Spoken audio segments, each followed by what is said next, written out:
The country's CDC director claims that racism is a public health threat.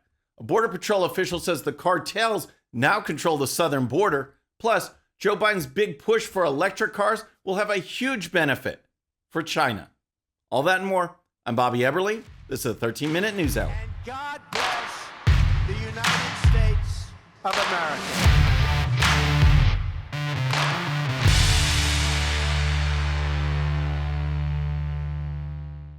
All right, friends, welcome to the show. Happy Monday. I hope you had a great weekend. If you're new to the show, thank you so much for tuning in. We're going to start with what's going on at the CDC and Joe Biden's new CDC director, Rochelle Walensky. All right, first think back to the summer, okay? We had the riots, the looting, the vandalism, the assaults, all of that supposedly while we were locked down for COVID. Remember, we weren't supposed to go out at all. We were staying locked down so we wouldn't spread COVID. Yet, we soon learned the coronavirus was political. If you went to a Trump rally, you were contributing to a super spreader. But if you are Antifa or BLM, you could protest by the tens of thousands. It didn't matter. You weren't spreading coronavirus. In fact, health officials in Washington said that you needed to protest. We can't keep people locked down because it was a public health issue. Well, guess what? Guess what's coming out of the CDC now? There's another public health issue, something that's actually a threat to public health. Can you guess what it is? I'll give you a hint. It's the Democrats and the left's go-to issue. Anytime they face conservatives and they can't win, they go to this. And what is it? Racism. That's right. Rochelle Walensky over at the CDC says racism is a threat to public health. And here's the story. Racism is a serious threat to public health in the United States, and the COVID-19 pandemic only exacerbated the inequities, the Centers for Disease Control and Prevention warned. CDC Director Dr. Rochelle Walensky said the coronavirus has most severely impacted communities of color with disproportionate case counts and deaths.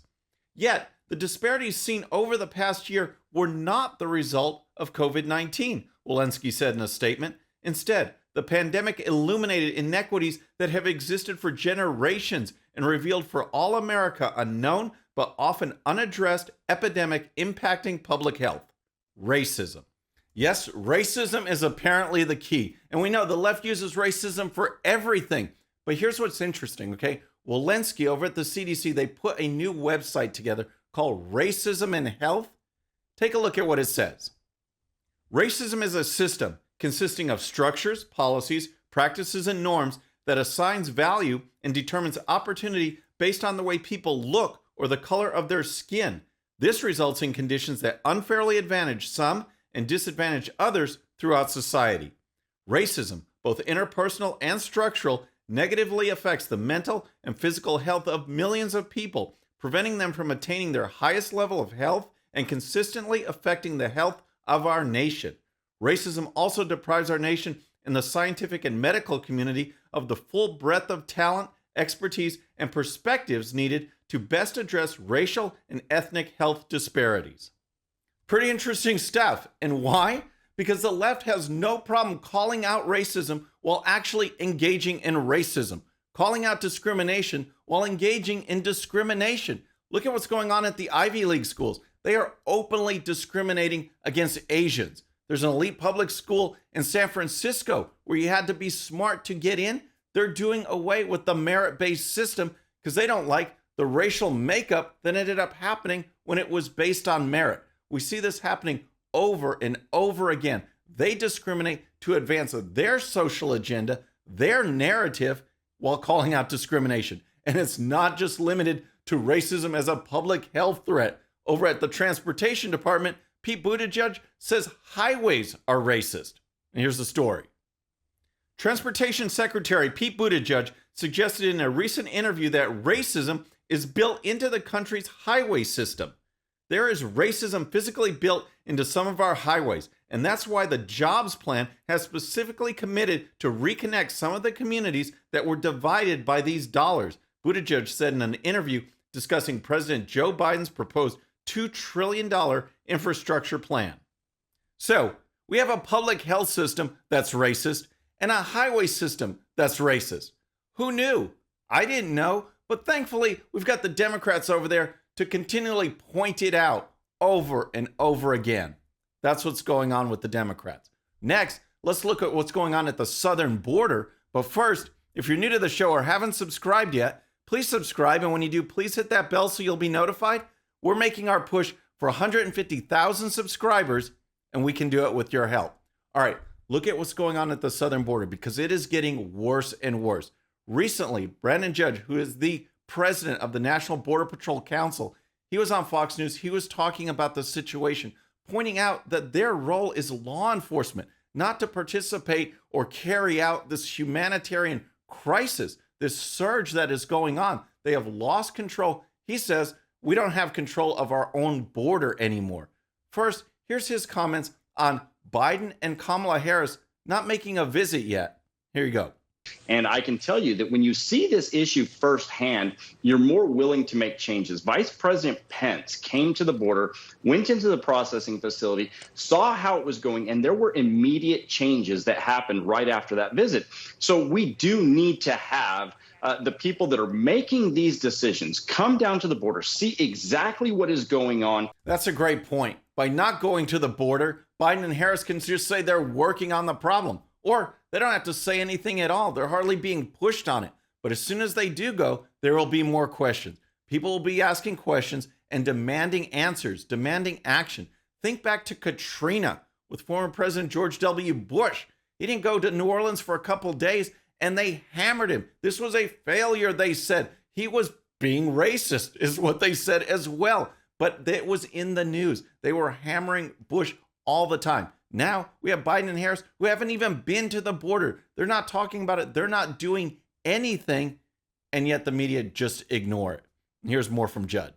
Once people understand that they're not going to get released into the country, into the United States after they cross our borders illegally, they stop coming.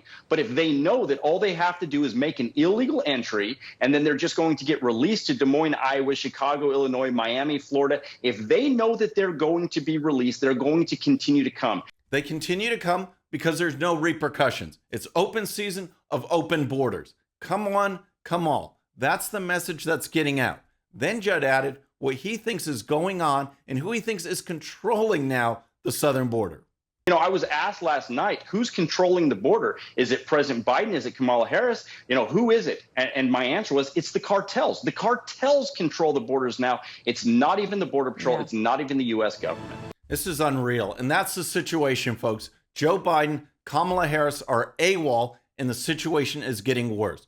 Where are the media? Where's actual investigative journalism? Where are the real questions to put to the administration to get something done? Because the Border Patrol can't handle it. They are a law enforcement agency, and we have a surge. We have a crisis at the border.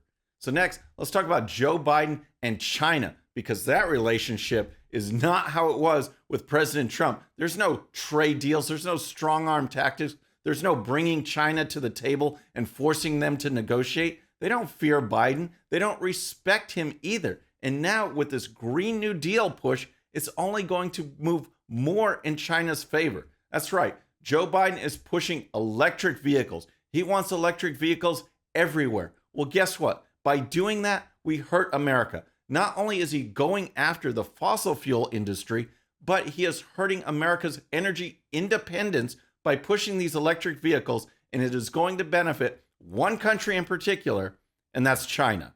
Here's the story. President Biden's push to fill the nation's roads with electric vehicles would be a boon for China and would increase America's dependence on the communist power, which dominates the globe in advanced battery production and the mining of rare minerals needed to make those batteries.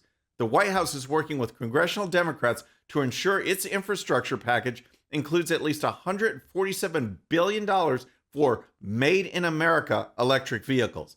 At least $40 billion would be used to install 500,000 electric vehicle charging stations across the country. I'm proposing a plan for the nation that will grow the economy, make us more competitive around the world, promote our national security interests, and put us in a position to win the global competition with China in the upcoming years, Mr. Biden said recently. So here's the thing about what Joe Biden said in that quote. None of it is actually true. You don't grow the economy by artificially propping up one industry over another. If it's not supply and demand, if it's just taxpayer money